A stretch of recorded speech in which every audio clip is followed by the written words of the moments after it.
Exclusive وے میں تھوڑی سی exclusive بات بھی کرتے جائیں. بالکل صحیح ہے. اس وقت پاکستان میں اس تمام بڑے وفود جن کے بھی ہم نے بتائے ہیں، جن کا سارا فوکس کس کے اوپر ہے؟ منرلز اینڈ مائننگ کے اوپر. اس کے ساتھ ساتھ پاکستان کے اندر اس وقت جب ہمارے ویورز ہمیں سن رہے ہیں، ایک اور بہت اہم اور بڑی پرسنالٹی بھی اسلام آباد پہنچ چکی ہے. اچھا وہ اس کا ابھی ڈیٹیل اس لیے نہیں بتا رہے کہ ہمارے ناقدین کو نہ ہضم نہیں ہونا، اور یہ فوری طور پہ یہ ٹرولنگ سٹارٹ کر دیتے ہیں کہ فوری ثبوت دیں. وہ کیوں؟ اچھا آگے پھر اس کے لیے ڈیٹیل نکالنا شروع کر دیں گے، اس کے نیگیٹیوٹی نکالنا شروع کر دیں گے. وہ جو سارا ایک ملک کو بینیفٹ مل رہا ہوتا ہے اس کو یہ انڈرمائن کرنے کی کچھ لوگ کوشش کرتے ہیں، سب نہیں. بڑے افسوس کی بات ہے، بڑے افسوس کی. یہ بہت بڑی شخصیت ہے جن کے اثاثوں کی مالیت 65 ارب ڈالر ہے. اچھا. وہ موجود ہیں، ان کی ملاقاتیں جاری ہیں، اور وہ بھی پاکستان کے ساتھ ایک بڑے پروجیکٹ کے اندر کسی نہ کسی طریقے سے انگیج ہونے جا رہے ہیں. اس کا الٹیمیٹلی بینیفٹ آپ کو، آپ کے کنٹری کو، آپ کی اس ملک کی عوام کو ملنا ہے. اور میری اطلاعات کے مطابق شاید کل بھی وہ پاکستان میں ہوں، اور کل شام کو شاید جا کے ہم ویٹ کرتے ہیں آفیشیل اناؤنسمنٹ ہوگی ان کی ملاقاتوں کی، ان کے ایجنڈے کی، ان کے ویژن کی، ان کے پورٹ فولیو کی، اور جو ایک اور ڈائریکشن، ایک اور ایونیو پاکستان کے لیے اوپن کرنے کے لیے آئے ہیں وہ اوپن ہونے جا رہا ہے. تو یہ بھی ایک بہت اچھی ایک بڑی خبر ہے، پازیٹیو ڈیولپمنٹ. تو واپس آ جاتے ہیں منرل کے اوپر. تو خالد صاحب آپ بھی کافی عرصے سے اس کے اوپر آپ نے بھی لکھا ہے، ہم نے اپنے پروگرامز بھی بات کی. آج علی پرویز ملک صاحب نے پریس کانفرنس کی، ان کے ہمراہ تھے MDOG/DCL، وہاں پہ انہوں نے ایک شارٹ ویڈیو بھی دکھائی، پورا ویژن دیا، بہت کلیئرٹی کے ساتھ تھے. جو سب سے بڑا میں نے بھی ان سے کویشچن کیا، ہم سب کے ذہنوں میں سوال آتا تھا کہ جو ہمارے فرسودہ قسم کے قواعد و ضوابط اور قوانین ہیں، اور جو ہماری سست روی کے شکار ہماری سرکاری کمپنیاں ادارے ہیں، کیسے یہ کام ہوگا؟ یہاں تو ویژن ہی اور چاہیے، یہاں تو سٹائل ہی اور چاہیے، یہاں تو لوگوں کو ون ونڈو آپریشن کے تحت ڈیل کرنے کی ضرورت ہوتی، کیسے ہوگا؟ اچھی چیز انہوں نے بتائی. اگرچہ کہ کل حتمی جو اناؤنسمنٹ ہونی ہے national minerals harmonisation frame work کی، جس کے اندر انسینٹیوز کیا کیا ہیں، وہ کل ہوگا. میں نے جاننے کی کوشش کی، انہوں نے کہا جی کہ اس کو بڑا سیکرٹ رکھا گیا تاکہ انویسٹر کی اٹریکشن کل تک برقرار رہے. ٹھیک ہے. اصل چیز یہ تھی 1948 کے جناب ہمارے کچھ رولز بنے تھے، کچھ 1960 کے قواعد تھے، 36 مختلف قسم کے قانون تھے، رولز تھے، 4-6 مختلف پالیسیاں تھیں. تو یہ گڑبڑ ہوا تھا کام. بالکل صحیح. شارٹیسٹ ٹائم کے اندر تمام صوبوں کو آن بورڈ کیا گیا. اس کے اندر آرمی چیف کا بہت امپورٹنٹ رول ہے، SFC کا بہت امپورٹنٹ رول ہے. اس وجہ سے اس کا نام رکھا گیا ہارمونائز فریم ورک. بالکل صحیح. ان کی ریلیونٹ کیبنٹ سے اپروول کرائی گئی. اچھا لوگ ابھی بھی نا بڑے کویشچن کر رہے ہیں، جی 18ویں ترمیم آ گئی ہے، یہ صوبے کا حق ہے، فیڈرل گورنمنٹ کہاں گھس رہی ہے؟ ابھی بھی صوبوں کے حق ہے. ایگزیکٹلی. اچھا اس سارے فریم ورک کے تحت جو لوگوں کو بتانے کی ضرورت ہے، دیکھیے بلوچستان کی تقدیر سنورتی ہے تو پاکستان کی تقدیر سنورے گی. سندھ کی حالات بدلتے ہیں تو پاکستان کے حالات بدلیں گے، GB کے حالات بدلتے ہیں تو پاکستان کے حالات بہتر ہوں گے، KP اسی طرح. جتنے وہاں سے قیمتی معدنیات نکلیں گی خالد صاحب، متعلقہ صوبے کی عوام کا ہی حق ہوگا. لوگ کچھ نہ آج بڑی مس انڈرسٹینڈنگ کریٹ کرنے کی کوشش کر رہے ہیں. فیڈرل گورنمنٹ کا کیا رول ہے؟ فیسیلیٹیشن کا، کہ چیزیں فاسٹ ٹریک کے اوپر ایگزیکیوٹ ہوں. باہر کی کمپنی آئی ہیں، ان کو اپنی سرکاری اور پرائیویٹ کمپنیوں کے ساتھ کنیکٹ کرائیں. اور بہت سے جو MOUs ہوئے تھے وہ MOUs کل کنفرم ہونے جا رہے ہیں، میچور ہونے جا رہے ہیں. بہت سے ایگریمنٹس کل پراپر سائن ہونے جا رہے ہیں. تو ایک بڑا دن ہے، تو چیزیں بہت فاسٹ ٹریک کے اوپر آگے بڑھنے جا رہی ہیں. تو خالد صاحب ریکوڈیک تو چیزیں مٹیریلائز ہو چکی ہیں. ریکوڈیک کے بعد اب کیا پوٹینشیل ہے؟ جس لیول سے یہ ایفرٹس کر رہے ہیں، کیا کیا مختلف ایریاز کے اندر پوٹینشیل ہے، اور یہ جس طریقے سے آگے کام آگے بڑھ رہا ہے، یہ اس فورم کا انعقاد ہونے جا رہا ہے، یہ کتنا سینسٹائز کریں گے لوکل اور انٹرنیشنل انویسٹرس کو؟ دیکھیں جی، ریکوڈیک کے حوالے سے تو ہمیں پتہ ہے ہمارے پروون ریزروس ہیں، وہاں پہ فیزیبلٹی بھی اس کی جو ہے وہ بھی اپڈیٹ آ چکی ہوئی ہے، اپڈیٹڈ فیزیلٹی جو ہے وہ بھی آ چکی ہوئی ہے. اب یہ ہے کہ جو road map beyond the Reko Diq وہ بھٹی صاحب جو ہے نا وہ کل مارکیٹ ہوگا. اور جو ہمارے پاس 6 لاکھ اسکوائر کلومیٹرس کا جو ہمارے پاس ایریا ہے، جس میں ہمارے بہت ہی قیمتی منرلس اور اس کے ڈپازٹس ہیں، وہ کل جو ہے وہ ہم پچ کریں گے انویسٹرز کے سامنے، جو ہمارے فارن ڈیلیگیٹس ہیں ان کے سامنے، جو ہمارے with in the country out side the country جو انویسٹرز ہیں ان کے سامنے. ہم جب پالیسی جو اپنی ہارمونائزڈ نیشنل جو منرل پالیسی ہے یا فریم ورک ہے، جب ہم ان کے سامنے پچ کریں گے تو ساتھ ہم یہ بھی ان کو بتائیں گے کہ ہمارے کتنے مربع ایریا میں جو اسکوائر کلومیٹر ایریا میں کے علاقے میں کتنے زیادہ معدنیات ہیں اور کہاں کہاں کس کس معدنیات کا اور منرلس کا پوٹینشل ہے. تو اس وقت دیکھا جائے تو یہ جو آپ نے صوبوں کے حوالے سے بات کی ہے، تو یہ سارا کا سارا جو بھی ہے، یہ جو ہارمونائزڈ ہم نے نیشنل پالیسی بنائی ہے، اس کا مقصد صرف یہی ہے کہ جو سینٹر ہے وہ صرف فیسیلیٹیٹ کرے گا اور صوبوں کو ہی اس کا فائدہ ہوگا، اور صوبے ہی مین جو ہے نا مین ایجنٹ جو ہوں گے وہ صوبے ہی ہوں گے، فوکل پرسن جو ہوں گے وہ صوبے ہی ہوں گے، ان کے ساتھ ہی ان کی انویسٹرز کی بات ہی چل رہی ہوگی. لیکن یہ ہے کہ سینٹرل جو گورنمنٹ ہے، ہماری فیڈرل گورنمنٹ ہے، وہ فیسیلیٹیٹ کرے گی. تو اس میں کوئی ایسا جو ہے آبجیکشن کرنے کی ضرورت نہیں ہے. اور دوسرا یہ ہے کہ جو اس وقت تھا کہ جیسے آپ نے ذکر کیا کہ مختلف قسم کی 8 قسم کی جو منرل پالیسیز تھیں اور 6 پالیسیز تھیں، 8 ایپس تھیں، اور اس کے علاوہ بے شمار جو تھے قوانین ہیں، تو ان کو سنکرونائز کر کے، آسان کر کے، سہل کر کے وہ انویسٹر کے سامنے اب پچ کیا جائے گا وہ ہارمونائزڈ فارم میں. تو اس حوالے سے جو ہے نا یہ بہت بڑی ڈیولپمنٹ ہوگی. اس کے ساتھ انسینٹیوز جو ہیں وہ بھی اس میں جو ہیں وہ دیے جائیں گے. اور ایک تو یہ ہے کہ منرل سیکٹر جو ہے آج تک انڈسٹریل سیکٹر اس کو نہیں، تو میرے خیال میں اس کو انڈسٹری بھی ڈکلیئر کیا جائے گا. اس سے جو ہے لونز بھی مل جایا کریں گے. اور اس وقت جو بھی ہمارے جو ہمارے جو جیولوجیکل سروے آف پاکستان ہے، اس کو ری اسٹرکچر کرنے کی اشد ضرورت ہے، اس کو ری وائٹلائز کرنے کی اشد ضرورت ہے، تاکہ اس کے پاس جو ڈیٹا آئے وہ اپ ڈیٹڈ ہو اور at par with international standards ہونا چاہیے ساری چیزیں.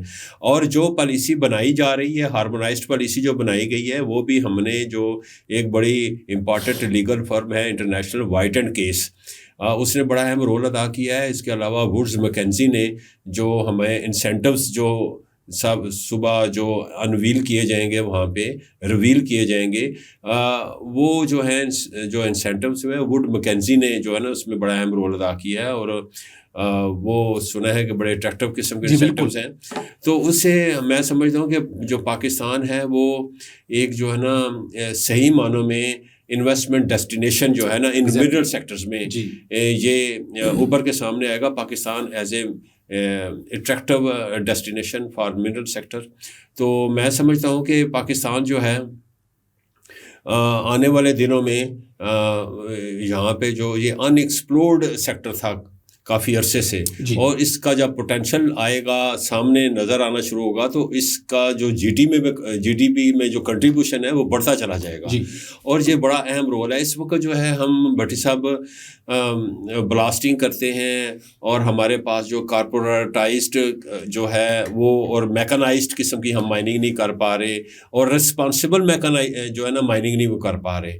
ریسپانسبل جو ہے اور میکنائزڈ قسم کی جو مائننگ ہے، اس سے مراد یہ ہے کہ جو جدید قسم کی جو ٹیکنالوجی ہے وہ پاکستان میں آئے گی. جوائنٹ وینچرز ہوں گے انٹرنیشنل کمپنی کے ساتھ یا پھر لوکل کمپنی کے ساتھ. آپ جو ہے نا پبلک پرائیویٹ پارٹنرشپ کے موڈ میں آپ جو ہے نا وہ انویسٹمنٹ کر سکیں گے پاکستان میں. کہ اگر کوئی گورنمنٹ کی اینٹی ہے، اس کے ساتھ اگر کوئی پرائیویٹ سیکٹر کی کوئی اینٹی آتی ہے، تو وہ بھی پبلک پرائیویٹ پارٹنرشپ کے موڈ میں وہ منرل سیکٹر میں انویسٹمنٹ کر پائیں گے. اور وہ اب پھر لون بھی لے لیں گے. جو انڈسٹریل سیکٹر کوئی بھی انڈسٹری ہوتی ہے، اس کو جو اسٹیٹس ہوتا ہے، جو بینیفٹس ہوتے ہیں، جو انسینٹیوز ہوتے ہیں، وہ بھی اب منرل سیکٹرز کو ملنے شروع ہو جائیں گے بھٹی صاحب. تو اس سے بہت زیادہ جو ہے پاکستان کو فائدہ ہوئے گا آنے والے دنوں میں. اور یہ جو یو ایس اے سے جو لوگ آئے ہیں، بڑے اسٹریٹجک ڈپارٹمنٹ سے لوگ وہاں سے آئے ہیں، ان یو ایس ایگزم بینک سے ایون آئے ہیں لوگ، چائنا سے، رشیا سے، یو کے سے، اور کولمبیا سے، اور سعودی عربیہ سے، آذربائیجان سے. تو ان کی نظریں جو ہے نا وہ پاکستان کے منرل سیکٹر پہ ہیں. اب آپ اگر دیکھیں تو اگر ڈونلڈ ٹرمپ کی سٹیٹمنٹس کو دیکھیں تو وہ گرین لینڈ پہ اس کا فوکس ہے. چائنا کا بھی گرین لینڈ پہ فوکس ہے. چائنا بھی چاہتا ہے جہاں جہاں منرلس ہیں اویلیبل ہے. اور پاکستان میں تو ایک بہت ہی امپورٹنٹ جو ہے منرل ہے وہ اینٹی منی کے نام سے ہے, جو ہمیں جو ہے وہ ہمیں منظر عام پہ آئی ہے. ویسے تو کافی عرصے سے تھی اس پہ کام ہو رہا تھا, لیکن اس قدر بڑا کریڈٹ ہے. اینٹی منی جو بہت پریشیس قسم کی یہ ایک منرل ہے, بالکل, اور اس کے پاکستان کے اندر اس کے بڑے لارج اسکیل کے اس کے ڈپازٹس ہیں. اور یہ ہم نے ہی اپنے ویورز کو یہ بتایا تھا, آپ نے ایفرٹس کی, ہم نے اس کو انفارمیشن گیدر کی کہ بلوچستان کے اندر اس کے ڈپازٹس موجود ہیں.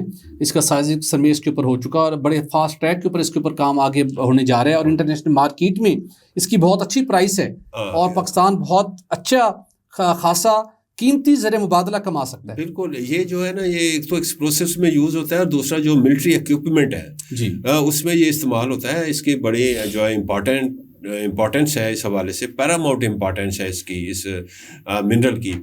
تو اس میں جو OGDCL نے جو ہے وہ مینیج کیا ہے with the collaboration of the PMDC, Pakistan mineral department corporation کے ساتھ مل کے انہوں نے جو MOU کیا ہے فار کولیبوریشن کے لیے جو MOU کیا ہے. ان دونوں نے جو ایفرٹس کیے ہیں اس کے حوالے سے انہوں نے 2 بلاکس لے لیے ہیں, جس میں اینٹی منی جو ہے وہ بھی اس میں ایک منرل ہے. تو اس کے علاوہ بے شمار منرلز ہیں. تو ایسے ہی انہوں نے جو ہے کوئی 10 بلاکس جو ہیں وہ they are in the process to get 10 blocks in the GB, تو وہاں پہ بھی وہ لے رہے ہیں. تو یہ بہت ہی اچھی میرے خیال میں پیش رفت ہے پاکستان میں. ابھی جو ہے نا یہ ابتدائی چیزیں ہیں, لیکن جوں پاکستان میں انویسٹمنٹ آئے گی, ریگولیٹری فریم ورک جو ہے وہ صبح انویل ہوگا, پچ ہوگا انویسٹرز کے سامنے, تو پھر انویسٹرز کا رسپانس دیکھنے کے لیے ہم بھی وہیں پہ موجود ہوں گے بھٹی صاحب. اور اس کے علاوہ میں یہ بھی کہنا چاہوں گا کہ OGDCL کے MD نے یہ بھی کہا ہے کہ اس دفعہ تو ہم یہ فورم کر رہے ہیں, لیکن یہ ہم اب اس کو ریگولر بیسس پہ ہر سال پہ کریں گے. جیسے فیوچر انویسٹمنٹ فورم جو ہوتا ہے سعودی عرب میں ہوتا ہے یا کوئی اور کینیڈا کرواتا ہے, بالکل ہے. تو پاکستان میں بھی ہم یہ جو نا اینول بیسس پہ یہ فورم کریں گے, اور ہر جو فورم آنے والے سال میں وہ ایک بہتر شیپ میں ہوگا. تو میں سمجھتا ہوں کہ یہ بہت اچھا ایک ہے. اور انہوں نے یہ بھی ذکر کیا ہے while representing the exploration production companies, کہ ہمیں ہمارے بورڈز نے جو ڈائریکشنز دی ہیں کہ ہم نے اپنی جو انویسٹمنٹ ہے اس کو ہم نے ڈائیورسیفائی کرنا ہے. تو چونکہ ہم بیسیکلی ایکسٹریکٹنگ کمپنیز ہیں, تو لہٰذا یہ منرلز بھی ایکسٹریکٹ کیے جاتے ہیں, تو لہٰذا ہم اپنا یہاں پہ بھی رول ادا کر سکتے ہیں. ہمارے پاس جیولوجسٹ ہیں, ہمارے پاس بڑے امپورٹنٹ قسم کا ہیومن ریسورس بھی ہے, اور ہمارے پاس ریسورسز ہیں, لیکوڈیٹی کی کوئی ہمارے پاس قلت نہیں ہے. تو لہٰذا ہم PMD کے ساتھ, پاکستان منرل ڈپارٹمنٹ کارپوریشن کے ساتھ مل کے ہم یہ کام کر سکتے ہیں. تو میرا خیال میں یہ آنے والے دنوں میں Pakistan petroleum limited, OGDCL, GHPL اور ادر جو ایکسپلوریشن پروڈکشن کمپنیز ہیں وہ منرل سیکٹر میں بہت اہم رول ادا کر سکتی ہیں. بالکل ٹھیک خاصا, بالکل آپ نے دوست کہا. ناظرین, OGDCL اور HFC کی کاوشوں کے نتیجے میں ایک غیر معمولی یہ کام ہوا ہے. ایک منرلس کو ایکسپلور کرنے کے لیے ایک پراپر فریم ورک بن چکا ہے.